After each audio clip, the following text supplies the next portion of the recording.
I have some more thoughts on like lockdowns. You know, these lockdown coronavirus things. Maybe you've heard of them. I'm upset about them still. Also, we have some Supreme Court updates for you, play you some highlights from that. And finally, I give you some advice on what to do if a cougar is after you. All that's coming up right now on I'm Right.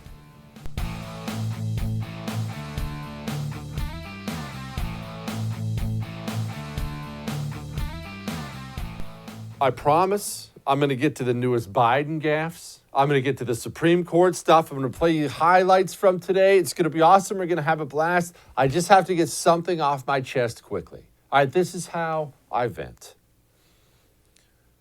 I saw an article, and the article laid out $2 trillion in loss from the coronavirus lockdowns. And I'm not going to go off again. I know you've heard it before. I just want you to remember this. Doctors, obviously, yes, scumbag politicians too, but doctors, accomplished men with Ivy League degrees, they were the ones out there telling you, do this, don't do that. They're still out there doing it. I know you see it. I'm not even going to bother naming names anymore. Make sure you do this, lock down here. Well, we may have to lock down again. Well, let's lock down till next year. Maybe till there's a vaccine. Maybe let's never open up again. Let's just hide forever. I'm a doctor. Trust me, I'm a doctor. Are you a doctor? Trust my medical advice. I need you to hear me out here. You know the Panama Canal? It sounds like I'm changing the subject. I'm not. You know the Panama Canal? You know the French tried to build the Panama Canal first back in the 1880s? Do you know that when they were building that Panama Canal, they had 22,000 French workers die from malaria and yellow fever? And do you want to know why they died? Do you want to know what happened if you got sick or injured? It wasn't that the French didn't care about you. They were a modern country. They cared. They would, of course, bring you into their hospital as a sick or injured worker, and they would lay you down on a hospital bed. And then, they want you to have fresh air, right? The doctors would go open up the windows. No screens, just open up the windows. Let's get you some fresh air. And of course, you can't just be looking at ugly walls, so they would bring potted plants in next to the patients to make sure those patients were resting well. Of course, they had to water the potted plants, creating little pools of water. And then just to make sure that you were well taken care of, they didn't want the ants to bite you. You know the beds have posts. They would take each and every bedpost and set it in a cup of water to make sure those ants couldn't get you. Doctors did that. I am not going to go off on an anti-doctor rant. I am going to go off on you and I from now until the day we die. Let us remember, whenever somebody is presented to you as some particular expert in some field, and here's their list of qualifications, and don't you dare use your common sense to question them. Are you a doctor? Are you a lawyer? Are you a this? Are you a that? There are absolute morons in every single field. In fact, most of every field is packed full of morons. So the next time a group of experts tell you to do something you know to be wrong, you tell them to screw off. All right, told you. Look at that. It's like 3 minutes. I just had to get it off my chest. Now, on to the festivities of today. I correctly predicted something when it comes to these Amy Coney Barrett hearings. A while ago. You remember I did this like a month ago.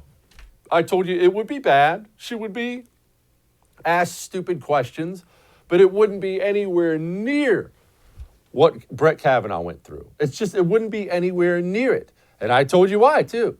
I told you it's because these leftists, especially the politicians, maybe not the leftist base, but these leftist politicians, these senators, deep down, they know how bad that made them look.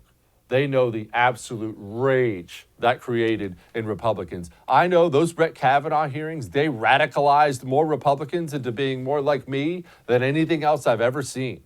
It really revealed the true disgusting nature of the left and what they'll do to you.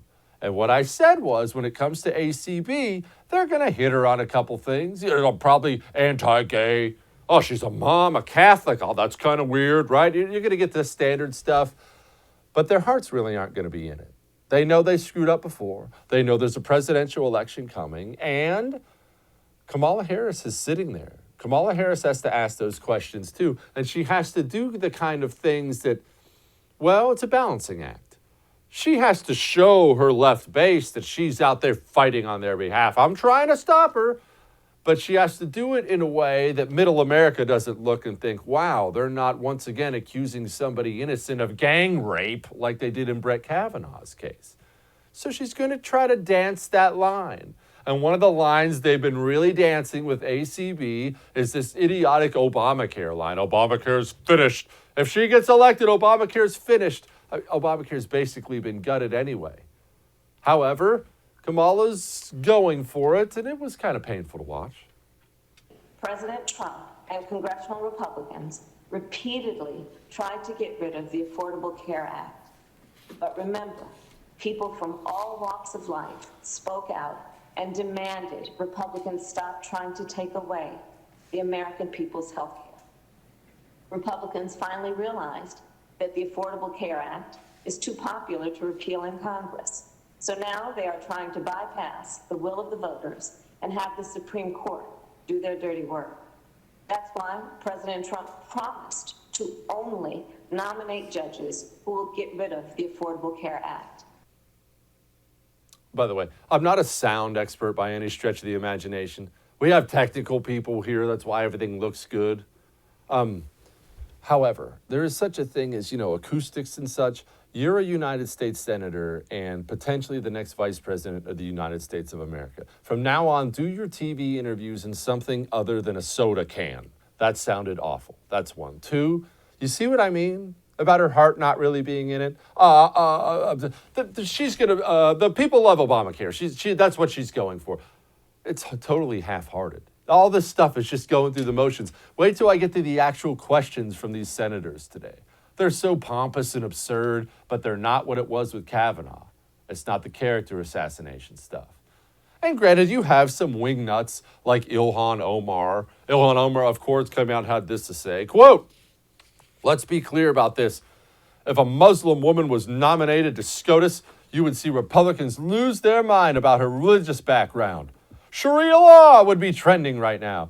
Miss me with the pearl clutching and all this righteous talk about religious freedom. Oh, yes. United States of America. Pretty intolerant nation we are. Or not. Now, Joe Biden. We're not going to forget about Joe Biden just because a couple senators are making idiots of themselves during a SCOTUS hearing. Joe Biden. All right, I have to say this. As you know, I think Donald Trump's going to win election. I don't know that for a fact. I know you think I'm all-knowing. I know you think I'm an oracle. I get that. You're only human. But I don't know. This is one of his crazy years. In general, I look at it like this. One, presidents get reelected. They just do. Barring a third-party candidate or some unmitigated disaster like Jimmy Carter, presidents get reelected. That's one. Two, Donald Trump. Obviously, I've had some big problems with him, but overall, it's very difficult to look at his 4 years as president and count it as anything but a success, right? We've got peace deals all over the place, market deregulation, stock market's high. It's a good presidency by any measure, left or right. I mean, even there are Democrats who would admit it. That's a good presidency. He's done fine. So you have sitting presidents get reelected. Donald Trump has done a good job. And lastly, Joe Biden is awful. I think it gets lost sometimes, mainly because the media is trying to cover it up. Joe Biden is a terrible candidate and always has been. Joe Biden's never been a primetime player in politics. Joe Biden's a nobody, was a nobody forever. He was a jerkwater senator from Delaware for 30 years. You never knew his name. You love politics, and you've never heard the name Joe Biden until Barack Obama scraped him up and made him VP. And what does that actually mean, being VP? With all due respect to our current one, what do? Nothing. It's the greatest job in politics if you're vice president. You have no responsibilities whatsoever. You fly across the world, armed security, luxury travel. Occasionally you have to get up and give some speech to Ma and Pa somewhere. The vice president doesn't actually do anything. Oh, and by the way, if you want to be president, that's a great way to start. So that's all he's done. And people forgot he sucks. And now, that was when his brain was functional. Now his brain is going down the toilet. And the guy look at this. Yes. Gallup reported last week 56% of Americans said that they were better off today than they were 4 years ago, would have been under the Obama-Biden administration. So why should people who feel that they are better off today under the Trump administration vote for you? Well, if they think that, they probably shouldn't. They think 54% of American people are better off economically today than they were in our administration.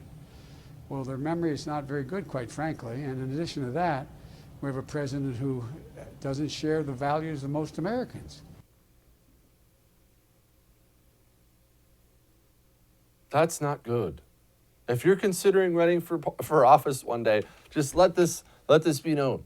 When you are told, excuse me, Mr. Candidate, more than half the people out there, they think life's pretty good. Should they vote for you? And you answer, well, one, they're morons, and two, no, they shouldn't. That's not good. And again, with the gaffes, this is Joe Biden.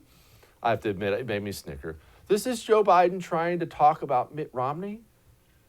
You may remember, I got in trouble when we were running against the senator who was a Mormon, the governor, okay? And I took him on. You know, we have to come together. That's why I'm running.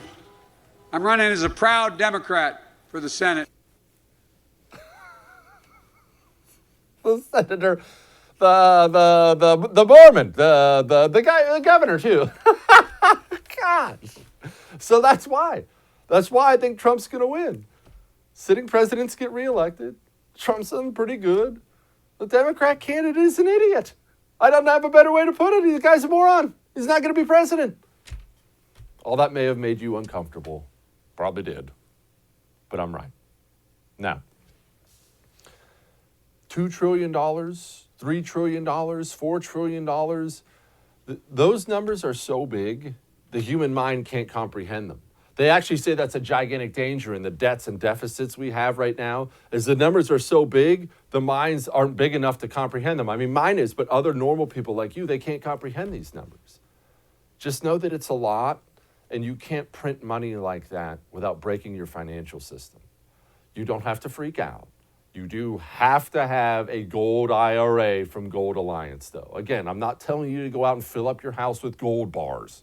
Just go get a gold IRA from Gold Alliance. They make it completely easy so you can make sure you have a little safety net if, well, you know. Go to goldalliance.com/Jesse. That's goldalliance.com/Jesse. We'll be back. SCOTUS hearing. I know you saw it today, and you know what? Let's all be honest about it. I was honest with you yesterday. You know, that's what I give you. It's kind of boring. Isn't it kind of boring? You see, this is what happens. You remember the Kavanaugh thing? We already talked about it on the show. And the anarchy and the accusations. And it was nasty. And there were TV things and protesters and screaming at senators. It was a nightmare. I actually went back to Washington, D.C. to check out one of the big anti-Kavanaugh protests. And full disclosure, I went back just to make fun of leftists, and there's a hilarious video about this. You can see, let me see, if you YouTube Jesse Kelly Kavanaugh, it should come up. We went back just to do like a funny video, just kind of poke fun at him. And I know you think that I don't have a heart or a soul, and obviously you're correct there. But even when I went back to the Brett Kavanaugh protest, I had a moment walking through that crowd of these people shrieking and crying and stuff, and I thought, these people are legitimately mentally ill. There are some mentally ill people in this country. And I found myself, instead of making fun of them, as I want to do, I found myself feeling sorry for them. They had one girl, she was sitting up on the Supreme Court steps with pants and nothing on her top. Completely naked from the top, only she had a hat. And she had stuff like spray painted all over her body. And I remember looking and thinking, man, she has a dad or something somewhere, right? Somebody should get her. That's how crazy it was with Kavanaugh. And with ACB, with all this stuff today, I'm going to show you a couple highlights in a minute. It's kind of boring. This happens every time. It's going to happen after Trump, too. I know you've probably had moments where you thought, man, I just wish he was a little more this, a little more that, a little more presidential, a little more calm, a little more whatever. Trump's going to be gone one day, whether it be a few weeks or a few years. And you're going to say to yourself, I miss him. I'm a little bored now. Politics seems a little more boring. And I can't believe I'm saying this. I'm watching these ACB hearings. No one seems into it. They're all bored. And I'm bored. Look, this 2 days in a row. We have somebody who's about to sit on the Supreme Court. 2 days in a row. Didn't even lead my show with it. It's just not that interesting. But look, the lady is hard to hit. I mean, she's very hard to hit. Who's more America than Amy Coney Barrett? She is a mom of like 90. I'm kidding. She's a mom of 7. Apparently a successful career woman, has rocketed up through the ranks, went to Notre Dame. That even makes her more relatable. Not that I could ever get into Notre Dame. I know you're going to find that very shocking, but Notre Dame is so much more relatable than I went to Harvard Law. I know they're both probably equal when it comes to schools, but people hear Notre Dame and they think, oh, nice, but my favorite running back went to Notre Dame. She's nice. She looks good. And I know, don't roll your eyes at that. Look, it's a television world, people. She looks good. Nice, pretty, mother of 7, accomplished woman. She's hard to hit. And another part of it is, as I said at the beginning, we got an election coming, and they just don't seem that into it. I mean, they're not sending their best. She sounds good, sharp as a whip. Here she is answering Dianne Feinstein. So let me try again. Do you agree with Justice Scalia's view that Roe was wrongly decided? Senator, I completely understand why you are asking the question, but again, I can't pre-commit or say, yes, I'm going in with some agenda, because I'm not. I don't have any agenda. I have no agenda to try to overrule Casey. I have an agenda to stick to the rule of law and decide cases as they come. Well, first of all, that's a lie. Now, that's with all due respect to ACB, and I want her to say exactly what she's saying. But I guess we should probably have a frank talk here, as long as we're being honest. I understand why they all have to say this, but we all know there are leftist judges and there are judges on the right. Everybody knows who they are. Everybody can list their names. And I actually find it kind of amusing. I find it looks to be like a childlike game that we all have to pretend of. I just want somebody to interpret the rule of law. Oh, shut up. No, you don't. You want somebody who's going to smash the other side, shoot down everything they want, and pass through everything you want. I certainly do. I don't hide that fact. I want Amy Coney Barrett to tell all the little white lies she has to tell to get on the Supreme Court, and then I want her to walk into the Supreme Court, and I want her to take a battle axe to liberalism for the next 30 years of her life. That's what I want. And the leftists do this too. They all did it with those nut jobs Obama was appointing. Well, I just want to properly interpret the Constitution. I'm certainly not on the left or the right. Oh, yes, you are. But I understand I'm a little different. These are lies people, they want to tell themselves. These are lies people need to hear. People love hearing that stuff. Amy Coney Barrett, by all accounts, is extremely pro-life. And Amy Coney Barrett, if given the opportunity, probably going to vote very pro-life when it comes to the Supreme Court. But she has to say that stuff. That was not an indictment on her. I was not trying to insult her. I'm just saying, I get the game. I just want to properly interpret things. Oh, we know where you stand. We know where you stand. Here's Lindsey Graham. I want to give you my side of the story about Obamacare. Now, this is Lindsey Graham, the senator from South Carolina, talking. This is not a question directed at you. From my point of view, Obamacare has been a disaster for the state of South Carolina. All of you over there want to impose Obamacare on South Carolina. We don't want it. We want something better. We want something different. You know what we want in South Carolina? South Carolina care, not Obamacare. I know you're going to find this shocking. I know you're going to find it shocking. All right, sit down. Are you ready for this? You ready? Make sure you're seated. Lindsey Graham is up for re-election here in a couple weeks.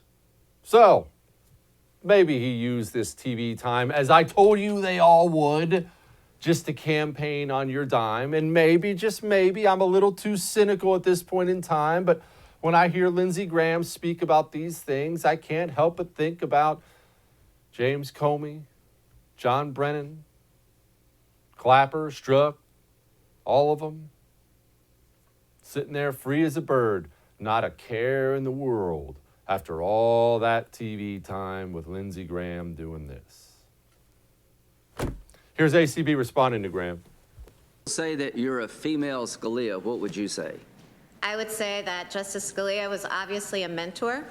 And as I said when I accepted the president's nomination, that his philosophy is mine too. You know, he was a very eloquent defender of originalism, and that was also true of textualism, which is the way that I approach statutes and their interpretation. And similarly to what I just said about originalism, for textualism, the judge approaches the text as it was written with the meaning it had at the time and doesn't infuse her own meaning into it. But I want to be careful to say that if I'm confirmed, you would not be getting Justice Scalia, you would be getting Justice Barrett. And that's so because originalists don't always agree, and neither do textualists. Justices Scalia and Thomas disagreed often enough that my friend Judge Amy Coney teaches a class called Scalia versus Thomas. You know, it's not a mechanical exercise. That was a lot of big words, but sounds like she's going to do just fine, right? I mean, I don't have a law degree. They actually didn't offer law degrees at my community college, but I get by. Now, I'm going to say something. Undoubtedly, it's going to get me in trouble. I don't care. And luckily, I work for the First, and they really don't care at all. We need to talk about age limits for Congress. And no, for once, I'm not just blasting away at the other side. I shouldn't say for once. I blast Republicans all the time. Coming up, here's Senator Chuck Grassley. I'm not a Grassley fan. I'm not a Grassley enemy. You know I have several senators I despise. I have very few I like a lot.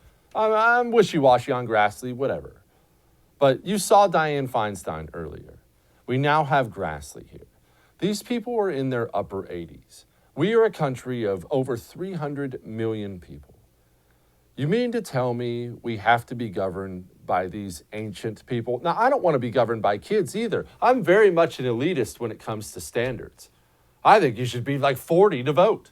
So I'm not saying that. But there comes a point, why can't we put an age limit on these freaking people? Do we honestly have to look at the television set and see that old guy from Indiana Jones in The Last Crusade after he drank from the wrong cup every single time? Here's Chuck Grassley. So I want to ask you, have you made any promises or guarantees to anyone about how you might rule on a case or issue that might come before you if you're confirmed to the Supreme Court? I want to be very, very clear about this, Senator Grassley. The answer is no, and I submitted a questionnaire to this committee in which I said no. No one ever talked about any case with me. No one on the executive branch side of it. And that's one reason you asked that question, I think, as a committee, is that you want to know that no nominee has made any pre-commitments. Yep. And so just as I didn't make any pre-commitments and was not asked to make any commitments on the executive branch side, I can't make any pre-commitments to this body either. It would be inconsistent with judicial independence. Okay, all sounds like it's going fine. Look, I'm just bringing you the highlights. It sounds like she's doing fine. Sounds like we're rolling along and Democrats are making idiots of themselves. I was interested, though, by this answer on how she interprets the Constitution.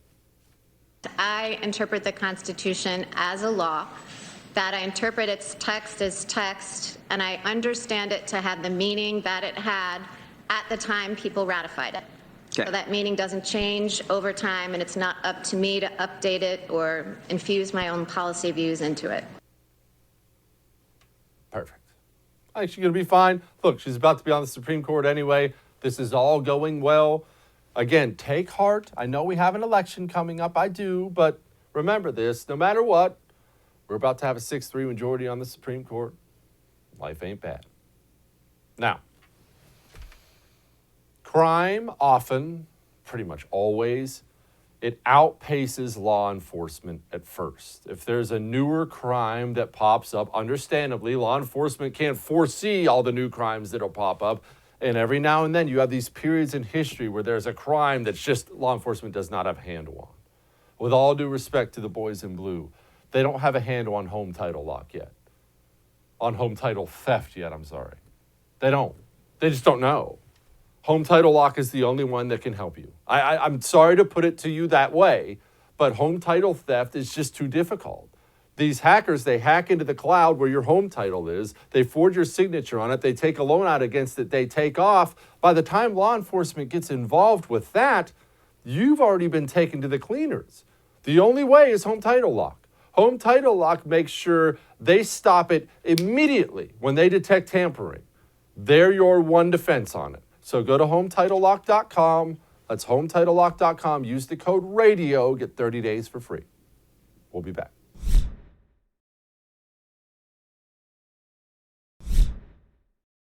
Joining me now, our favorite doctor, former congressman. She's with Independent Women's Forum. The lady basically does everything, gives us some wisdom on the show.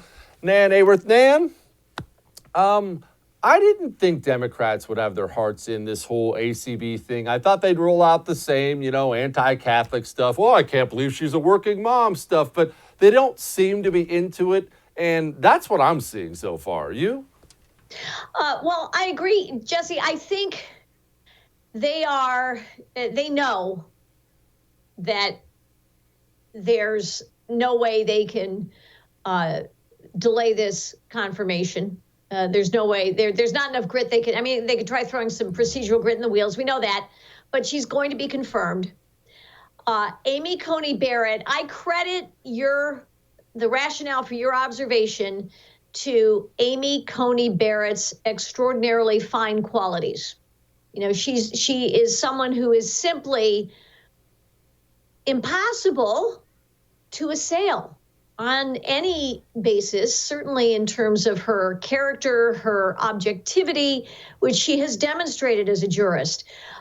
She is admirable in every conceivable way, and credit to President Trump and his team for having nominated her. But I do think that they are taking a political opportunity, and I think, they stand a chance of making some points, and that's why the committee Republicans have to engage on that same battlefield to the extent that they can, and they have. The Democrats are making this one gigantic campaign stop, basically, for the Democrat platform, particularly concerning fear-mongering on Obamacare.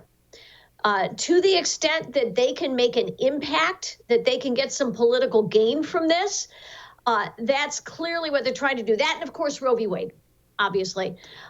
So they're definitely, they've got all their talking points, but we saw them yesterday with their posters on Monday. That's their tack. They know they can't win this, but they're going to get as much messaging out of it as they can. Nan, do you think, look, you've walked the halls of Congress. I am never going to walk the halls of Congress. As far as being a member there, maybe I'll visit and vandalize or something. No, I'm kidding. But Nan, you were there. Do you think they have enough self-awareness, at least the politicians, to know, man, that Kavanaugh stuff really did make us look bad. We should probably dial that down from a 10 to a 5 this next time. Do you think they know? I am not sure they do, Jesse, honestly. Because their behavior, even though they can't, I think the only difference is really, Jesse, that their target is different. Amy Coney Barrett simply isn't vulnerable in that way. I think if they could find someone else to set up the way they did Christine Blasey Ford, who was lying, and find a Michael Avenatti to scare up others, they'd probably try it. I wouldn't put it past them. I think it's just that Amy Coney Barrett, again, credit President Trump. Sort of like they've given the Democrats a target that they can't shoot. Nan, obviously, you're a doctor. My eyes and ears tell me Democrats think health care is a winner for them. Overall, they think health care is a winner for them and a loser for Republicans. In all honesty, is it? And if so, why? How have we fallen short on this? Of course, I've been watching the hearings, and especially the intros on Monday. The Democrats had, as they always do, Jesse, they always do. They always have their stories. They are always anecdotal. They will take one person who has a moving story, somebody whom all of us would want to help and would want to see do well. And they hold that individual up for us to pursue the logical fallacy, of which they will not disabuse us, of generalizing from the exception, from the limited cases. And the American public is capable of doing that quite well, unfortunately. The Republicans, on the other hand, as we know, had no photographs. They had no posters. I think they could have and should have, of all the, we know 30 million people lost their doctors, lost the coverage they liked, have been stuck with enormously expensive premiums and high deductible plans that they didn't want, covering benefits that they don't need. The Republicans were talking about it. They respect the American people's intelligence more, I think. They figure if we use reasoning, and we give facts and we recognize that this hearing is about the Constitution, not about the Affordable Care Act, not about Democrat politics, blah, blah, blah. But to the extent that people are listening, I think it's the Republicans' opportunity to play the same game and say, here's my constituent, Shirley Jones. Shirley had a great insurance policy, the whole thing. And, she lost the doctor she loved. She couldn't get the medication that worked best for her. Why? Because of Obamacare. And Shirley and 30 million other Americans have been thrown off their insurance because of what Obamacare did. And that is shameful. But they didn't do that. And I do credit the Democrats for that storytelling, to the extent that people aren't thinking and don't know the facts. And unfortunately, there are a lot of folks out there who don't do either of those things, but can still vote. It might succeed for them. Is there a line you can draw? Because I agree with you completely, between having enough respect for the voters, not talking down to them. I mean, as you know, I'm a soulless monster, so I see the pictures of families up there, and my eyes just start rolling around in my head. Like, that is the most put-on, lame crap I've ever seen in my life. But I also understand there's a line between that and just assuming, well, all the voters know what I'm talking about. Clearly, they're educated on the issue. We should tell some stories, right? Yes, Jesse, we should. And I'd love to see President Trump do that. And you know what, Jesse? President Trump and his team and the RNC folks who were involved put together a Republican National Convention that was incredible. I mean, I think it was a tour de force of great storytelling, of great stagecraft. They had, I couldn't watch any of those sessions without tearing up. They were wonderful. So they need to, I'd love to see it at these rallies. I'd love to see it everywhere that they're getting attention. They need to bring all those stories continually to the fore, because they're very meaningful. And it's true. We vote with our minds and we vote with our hearts. And I think Democrats tend to be more sentimentalist, if you will. They don't want an originalist or a textualist on the court. They want a sentimentalist who will legislate from the bench, because they can't possibly leave things that need fixing to these callous legislators from the Republican side. So we need to bring back those stories, because they did a super job at that convention. Is that why women vote Democrat and men vote Republican? Obviously, with clear exceptions, but in general, the numbers are what they are. We've all seen the maps. Women vote Democrat, men vote Republican. Is that the divide? Is it an abortion thing? Is it some other issue I'm missing? I'm genuinely fascinated by that dynamic. Yeah, it's a great question, Jesse. I hang out with women who don't vote that way, so I'm. I tend to eschew. You might be the wrong one to ask. I tend to eschew the company of women who don't feel that way. No, I think for a lot of women who ally with the Democratic Party, at least among so-called suburban women, that much coveted demographic, or certainly much mentioned, I think a whole lot of it does revolve around abortion and abortion policy. But I also think, too, that they do tend to embrace that collectivist model, because many of them have been educated in a university setting in which they have taken that indoctrination to heart, and they truly feel that government is the provider of all good and all benefits, or should at least be the default provider, which essentially, puts it in the key position. So I think there's a lot of that. Nan Hayworth, awesome as always. Thank you, ma'am. Equally awesome, sir, to extend that to you, and thank you. It's always my privilege. Thank you, ma'am. Practice with your weapon. Practice with your weapon. I understand what it takes to be good with a weapon, and I understand what it's like to watch your skills erode over time because you don't practice, because I have done both. I went through a long period when I got out of the Marine Corps, I just wasn't shooting anymore, and I told all myself the same excuses you tell yourself. I'm too busy, it's too expensive, I didn't have any money, I can't afford this, I can't afford to do that. Those skills go away if you don't maintain them. But there is a better solution out there now with ammo costs being what they are. I mean, forget about just the costs, the scarcity of it. I can't find ammo in the quantities I want it anymore. I don't have to. I have an iTarget now. In the caliber of your choice, you go to itargetpro.com. They'll get you the caliber of your choice. They'll send you a laser bullet. You place it in your weapon. They send you a target with it. It's all very easy. And you practice with your real weapon in the comfort of your home without spending a dime on ammunition or range fees. It's that cool. itargetpro.com. That's itargetpro.com. Do not forget, use the promo code Jesse. I'm going to save you a pile of money. We'll be back.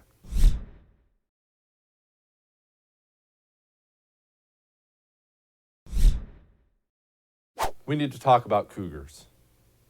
First of all, stop. It's a family show. Second of all, I want you to watch this video, and then we're going to have a little wilderness survival talk, you and I.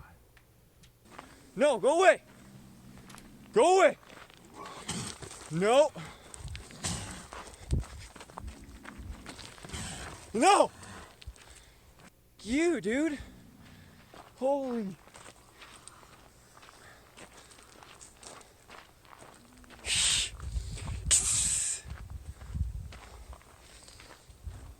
Gosh, where's my gun?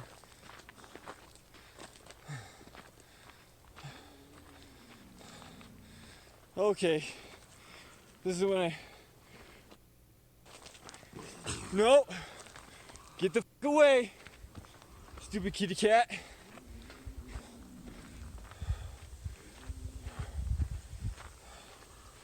Holy, come on, dude.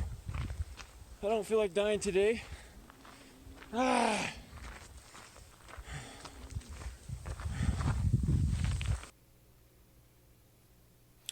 That was difficult to watch. Let's go over a couple things here really quickly before I go change my shorts. Step one, if you're involved with a mountain lion, take this, put this down. Unless actually you have the custom Jesse Kelly cover, then you may show that to the mountain lion. There's a chance it could be so intimidated, it turns and runs off. In fact, you may want to try that. But in any other circumstance, take the phone, set the phone down.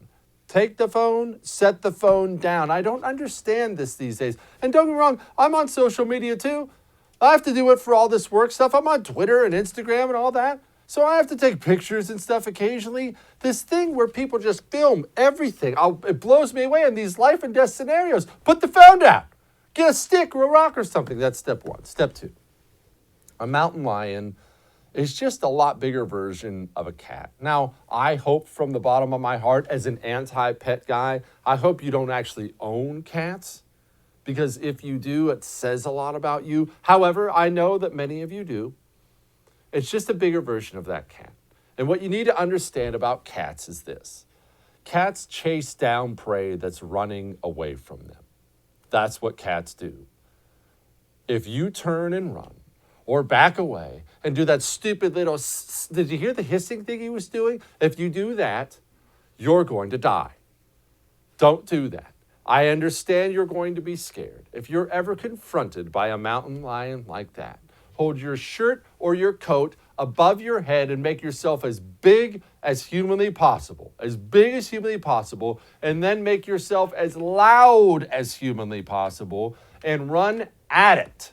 right at it, as if you're hunting it, it will turn and sprint the other direction 100% of the time.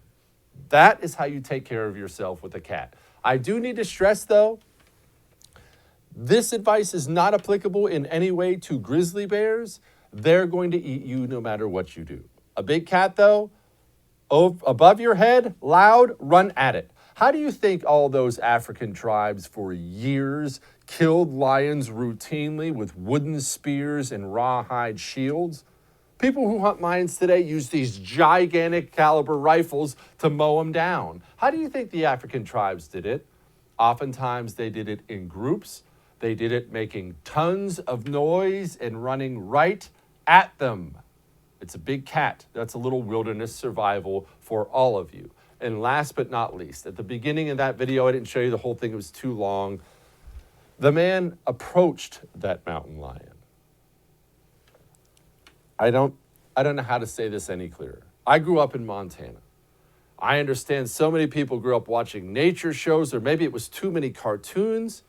Maybe it's mom's overly involved and dad not involved enough. I need to stress this point to you.